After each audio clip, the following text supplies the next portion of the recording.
अस्सलाम वालेकुम my YouTube family and welcome back to my YouTube channel and my new vlog. आज जी सबसे पहले बच्चों को सुबह उठकर नाश्ता बना के दिया। नाश्ता बना के देने के बाद बच्चों को स्कूल भेजा और उसके बाद जी सबसे पहले हम लोगों ने की गंदम की सफाई, जो बाकी गंदम रह गई थी साफ़ करने वाली।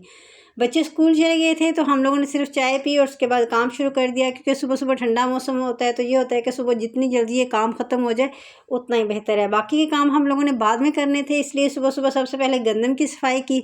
और ये थोड़े से गंदम के दाने हम लोगों ने बाहर अलहदा से रखे थे, जो हम लोगों ने साफ़ करके आटा पिसवाना था इनका चक्की से। तो ये हम लोग बैठ के साफ़ कर रहे थे। दाने इतने ज़्यादा गंदे नहीं थे, जो लास्ट पे बचे थे वो थोड़े से गंदे थे, तो हम लोगों ने साफ़ किए बैठ के। आप इसके ऊपर थोड़ा बहुत गंद देख रहे होंगे, बस वो ये ज़्यादा नहीं है।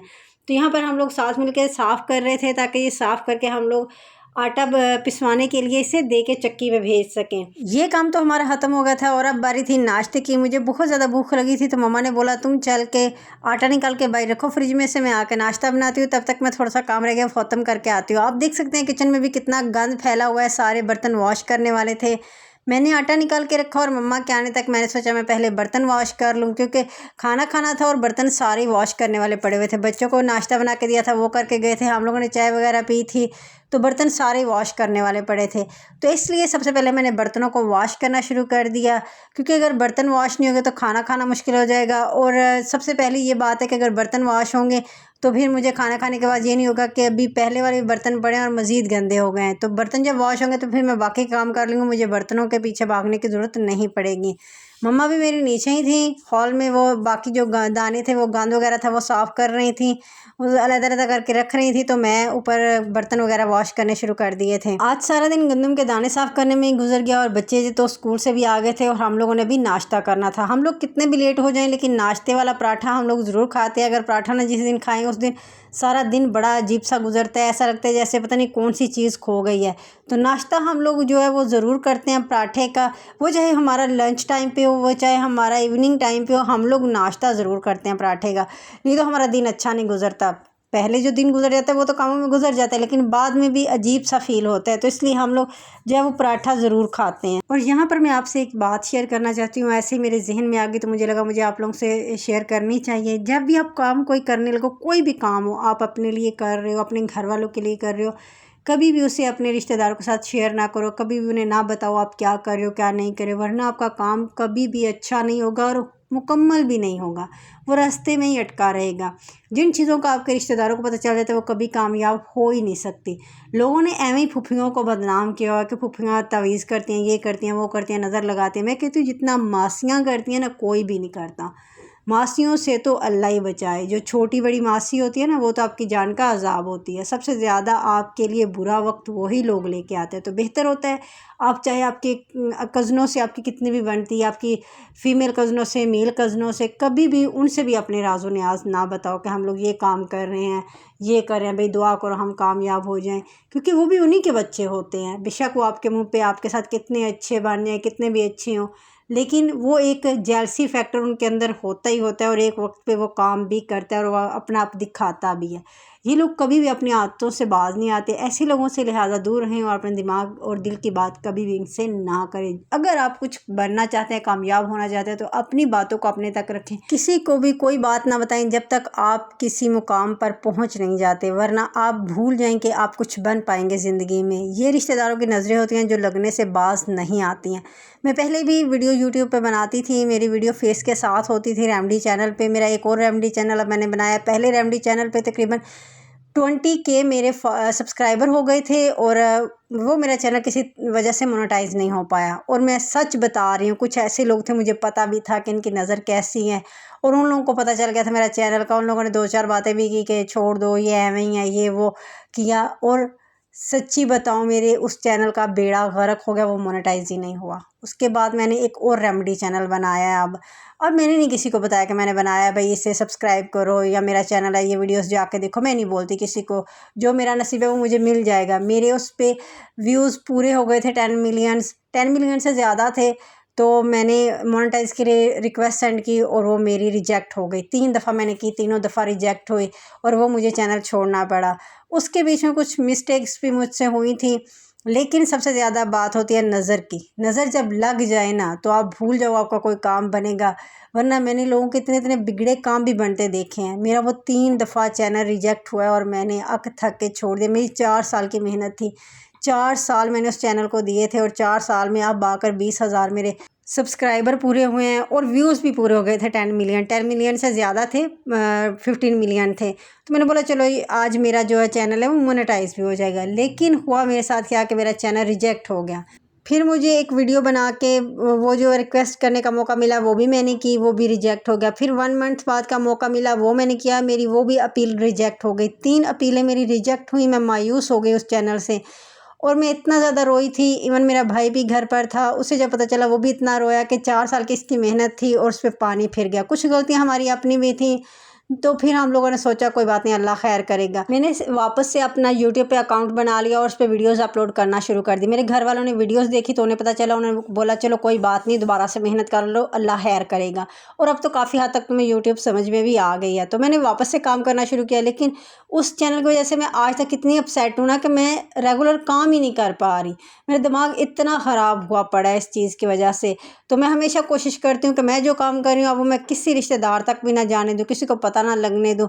जितना मुझे पता है रिश्तेदारों की आइडियों का मैंने सारी ब्लॉक की हुई हैं, क्योंकि इसी काबिल होते हैं रिश्तेदार। नज़रें बद तो लगती है आपको, बाकी अल्लाह जब करम करे तो सारी नज़रें बद जो है वो भी ख़त्म हो जाती हैं और सारे काम आपके सीधे हो जाते हैं। ये सब अल्लाह के हाथ में है, वो जब चाहे बेहतर करता है। यहाँ पर जी हम लोगों ने नाश्ता बना लिया था और नाश्ता हम लोग कर रहे थे। पराठे मेरी मम्मा ने बनाए थे और किचन भी मैंने साफ़ कर लिया था। नाश्ता करने के बाद मेरी बारी थी चाय बनाने की। किचन आप देख सकते हैं मैंने बिल्कुल साफ़ कर लिया था। बाकी घर की अभी सफाई रहती थी, लेकिन किचन साफ़ कर लिया था। नीचे से बर्तन उठा के जो ज़्यादा थे, एक्स्ट्रा थे, वो सारे मैंने ऊपर रख दिए थे ताकि बेड जो है मक्खियाँ ना ख़राब करें और बर्तन एक साइड पे पड़े रहें, जहाँ जहाँ उनकी जगह थी वहाँ वहाँ। और यहाँ पर मैंने चाय बना ली थी। आप देख सकते हैं जी हम लोग गर्मी में भी कितनी कितनी चाय पी रहे हैं और ये दिन में 3 से 4 दफ़ा हम लोग चाय पीते हैं। ये यूनिफ़ॉर्म आ गई थी आज मेरे भतीजे की, क्योंकि हम लोगों ने नए स्कूल में से एडमिशन लेके दिया था तो उसका यूनिफ़ॉर्म भी आ गया था नया। उसकी टीचर आई थी घर पर देने, हमारे मोहल्ले की हैं उसकी टीचर। तो यहाँ पर फिर हम लोग नीचे आ गए थे खाना खाने के बाद, क्योंकि थोड़ा से जो दाने हैं वो रह गए थे साफ़ करने वाले, तो हम लोग फिर नीचे आ गए थे वो साफ़ करने के लिए। अम्मी के साथ मिलकर मेरी दोनों भतीजियाँ जो हैं वो दाने साफ़ कर रही हैं और मैं छत पे आ गई थी। मुझे उन्होंने बोला कि तुम जाके छत की सफाई कर लो, बहुत ज़्यादा गंद पड़ा हुआ है और वो बहुत ज़्यादा संभालने वाला काम है अभी ऊपर, तो ये हम लोग साफ़ कर लेते हैं, तुम जाके छत पे काम कर लो। मौसम भी ख़राब हो रहा है, तो ये ना बारिश शुरू हो जाए तो फिर आंधी तूफ़ान है तो लाइट भी चली जाएगी, तो टाइम से पहले जाके सारी चीज़ें संभाल लो, क्योंकि जब लाइट जाती है तो हमारे रूम्स वगैरह में अंधेरा हो जाता है काफ़ी ज़्यादा। यहाँ रोशनी नहीं आती क्योंकि हमारा जो मकान है वो सारा बंद है। तो 2 साइड से थोड़ी सी स्पेस है जो ओपन है, वो मैंने आप लोगों को बताई भी थी। तो यहाँ पर मैं सारी चीज़ें संभाल रही थी, अपनी अपनी जगह पे रख रही थी, डस्टिंग कर रही थी। डस्टिंग तो हम लोग डेली करते हैं और बेशक मैं डेली डस्टिंग कर लूँ फिर भी इतनी डस्ट होती है ना, ऐसा लगता है जैसे कभी डस्टिंग की ही नहीं। इसलिए मुझे डेली डस्टिंग करनी पड़ती है, चाहे वक्त हो या ना हो, मुझे डस्टिंग करनी पड़ती है। ये होता है कि अगर कोई आ गया तो इतनी डस्ट देख के क्या सोचेगा, कभी सफाई इन लोगों ने की नहीं, डस्टिंग कभी की नहीं। और ये जो आप नोट्स देख रहे हो ना बंधी हुई है ये चादर की, बेडशीट की, ये मुझे किसी ने बताया था कि इस तरह करके बेडशीट डाला करो तो बेडशीट इकट्ठी नहीं होगी, और वाकई में ये वर्क किया। ये जो है तरीका, मैंने जब इस तरह से बेडशीट डाली तो बेडशीट इकट्ठी नहीं हुई उसके बाद, क्योंकि मेरे भतीजे अक्सर बैठते थे और बेडशीट जो है वो इकट्ठी हो जाती थी और मुझे बार बार सही करनी पड़ती थी, और इसकी वजह से ये एक जगह पर रहती है, हिलती नहीं है, सिलवटें नहीं इसके अंदर पड़ती, तो मेरे लिए काम आसान हो गया था। दिन में जहाँ मैं 4-5 दफ़ा सही करती थी वहाँ सुबह सिर्फ सही करती हूँ मैं डेली। अब रात को अब कोई बेड पे सोता नहीं है, क्योंकि हम लोग चारपाई यूज़ करते हैं, हम लोग चारपाइयाँ बिछाते हैं, तो इसलिए इसकी जो चादर है वो सिर्फ सुबह मुझे ठीक करनी पड़ती है। यहाँ मैंने सारी डस्टिंग कर ली थी, चादरें वगैरह ठीक कर ली थी, टेबल वगैरह उठा के मैंने अपनी जगह पे रख दिए थे, और उसके बाद जी मैंने यहाँ पे झाड़ू लगाना शुरू कर दिया था। बहुत ज़्यादा गंद पड़ा हुआ था।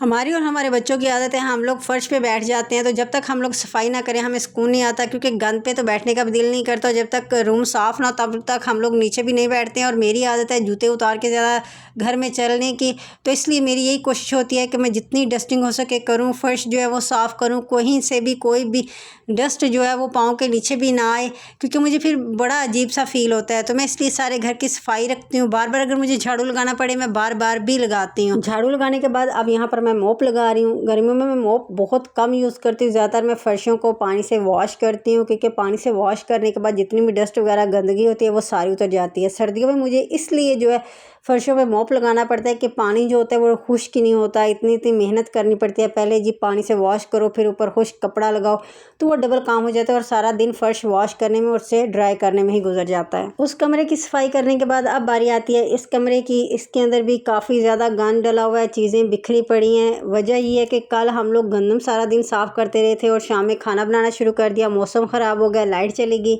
तो कल सफाई तो बिल्कुल नहीं की रूम्स की। तो इसलिए आज जो है वो मैं सारी सफाई कर रही हूँ। कल बाहर की भी सफाई नहीं की थी हम लोगों ने, कहीं से भी सफाई नहीं की थी। गंदम साफ़ की, खाना वगैरह बनाया, खाया पिया और बस आराम किया। कल बहुत ज़्यादा थक गए थे, कमर में दर्द होना शुरू हो गई थी, इसलिए मैं काम कर ही नहीं पाई। और आज जो है वो सारा काम करने वाला था और आज काम बहुत मुश्किल था। मैं बहुत मुश्किल से ये काम कर रही थी। एक तो मैं गंदम साफ़ कर करके थकी हुई थी और ऊपर से ये काम सारे, तो फिर मैं लगी हुई थी आराम आराम से, चलो भाई कर लेते हैं, अब क्या करें, गंद में भी तो बैठा नहीं जाता और मुझे वैसे भी चिड़चिड़ाहट होना शुरू हो जाती है गंदगी की वजह से। तो इसलिए यहाँ पर मैं सारी चीज़ें समेट रही थी साथ साथ और डस्टिंग भी कर रही थी, क्योंकि कल भी डस्टिंग नहीं की थी तो आज डबल काम पड़ा हुआ था मेरा करने वाला। मैंने आपको पहले ही बताया था कि हम लोग एक दिन डस्टिंग ना करें तो गंद इतना ज़्यादा हो जाता है, ऐसा लगता है पता नहीं 10 दिन से डस्टिंग नहीं की। इसलिए हम लोग कोशिश करते हैं कि हम लोग डेली के डेली डस्टिंग करें। डीप क्लींजिंग हम लोग वीक में एक बार या 15 दिन में एक बार करते हैं, लेकिन डेली की जो डस्टिंग है वो नॉर्मली हम लोग डेली करते हैं चीज़ों के ऊपर ऊपर से। जो डीप क्लींजिंग होती है वो हम लोग 15 दिन में वीक में एक बार ज़रूर करते हैं। ये हमारे घर के लिए बहुत ज़रूरी हो जाता है। अगर नहीं करें तो सारी गंदगी जो है ना वो ज़ाहिर होना शुरू हो जाती है, दीवारों पे गंदगी दिखना शुरू हो जाती है, चीज़ों पे दिखना शुरू हो जाती है, क्योंकि यहाँ पे डस्ट ही इतनी ज़्यादा आ जाती है। और मैंने यहाँ बाहर हॉल में से भी सारी सफाई वगैरह कर ली थी और अब मैं मॉप लगा रही थी। हर चीज़ आप देख सकते हैं मैंने अपनी अपनी जगह पे रखी हुई है, ज़रा भी कोई चीज़ें बिखरी पड़ी नहीं है। आपका घर और भी ज़्यादा साफ़ लगना शुरू हो जाता है जब आप चीज़ें जो हैं वो अपनी अपनी जगह पे रखते हैं। लेकिन अगर चीज़ें बिखरी पड़ी हों, आपने कितनी भी घर की सफाई वगैरह की हो, तो घर में ऐसे गंद गंद लगता है सिर्फ उन बिखरी हुई चीज़ों की वजह से। आप लोग कोशिश किया करें चीज़ें बिखरी हुई ना पड़ी रहें, अपनी अपनी जगह पे रखें उन्हें, अच्छी तरह से घर की डस्टिंग वगैरह करें, आपका घर बिल्कुल साफ़ नीट एंड क्लीन लगेगा। कुछ लोग बोलते हैं जी काले फर्श है, दीवारों पे पेंट नहीं हुआ, कलर नहीं हुआ, तो कोई बात नहीं ऐसे ही रहे, तो वैसे भी वो गंदा ही दिख रहा है, साफ़ कहाँ दिख रहा है। लेकिन आप उस घर को भी संवारना चाहे तो आप संवार सकते हैं। सारे काम ख़त्म हो गए थे और उसके बाद यहाँ बारी आती थी किचन एरिया की। ये भी साफ़ करना ज़रूरी था और अब वैसे भी रात का खाना वगैरह बनाना है तो गंदगी में तो बनेगा नहीं, तो पहले सफाई होगी तो फिर ही खाना वगैरह बनेगा। हमारी ये बालकनी एरिया पे नीचे का पानी का पाइप लगा हुआ है, उधर से ही पानी नीचे जाता है। तो यहाँ पर जी मैंने किचन एरिया भी सारा साफ़ कर लिया था, अच्छी तरह से वॉश कर लिया था। यहाँ पर भी जितना गंद वगैरह था सारा ख़त्म हो गया था। आप देख सकते हैं कितना प्यारा लग रहा है फर्श। उसके बाद जी मम्मा और बच्चियाँ भी काम ख़त्म करके छत पे आ गए थे। आते ही मम्मा ने हंडियाँ रख ली थी, एक साइड पे वो दाल बना रही थी और एक साइड पे चावल रख लिए थे, क्योंकि आज सबका दाल चावल खाने का दिल था। और मेरे मोबाइल की बैटरी लो है, आप देख सकते हैं चार्जिंग साथ लगा के घूम रही हूँ और देख रही हूँ कि जैसे ही फ्री हो मोबाइल तो मैं चार्जिंग पे लगा दूँ। यहाँ पर हम लोगों ने रूम में बैठ के खाना खाया। आंधी तूफान आया हुआ था, हवा बहुत तेज़ चल रही थी और लाइट गई हुई थी। हम लोगों ने मोबाइल्स की रोशनी में खाना खाया। आप देख सकते हैं यहाँ हम लोग रूम में बैठ के खाना खा रहे हैं और ये मेरा भतीजा खा रहा है। हम लोग खा चुके हैं, वो अभी तक लगा हुआ है। हमारे घर में चावल सभी को पसंद है। जब भी दाल बनती है तो सब लोग बोलते हैं साथ में चावल बना लो। दाल वैसे रोटी के साथ कोई खाना पसंद नहीं करता, तो इसलिए हम लोग जो है वो दाल के साथ चावल ज़रूर बनाते हैं। ये था जी मेरा आज का व्लॉग। वीडियो अच्छी लगे तो लाइक शेयर और कमेंट्स कीजिएगा। चैनल को सब्सक्राइब करना मत भूलिएगा। वीडियो को अपने प्यारों के साथ लाजमी शेयर कीजिएगा और मुझे अपने दुआओं में याद रखिएगा। मिलेंगे नेक्स्ट वीडियो में, तब तक के लिए अल्लाह हाफिज़।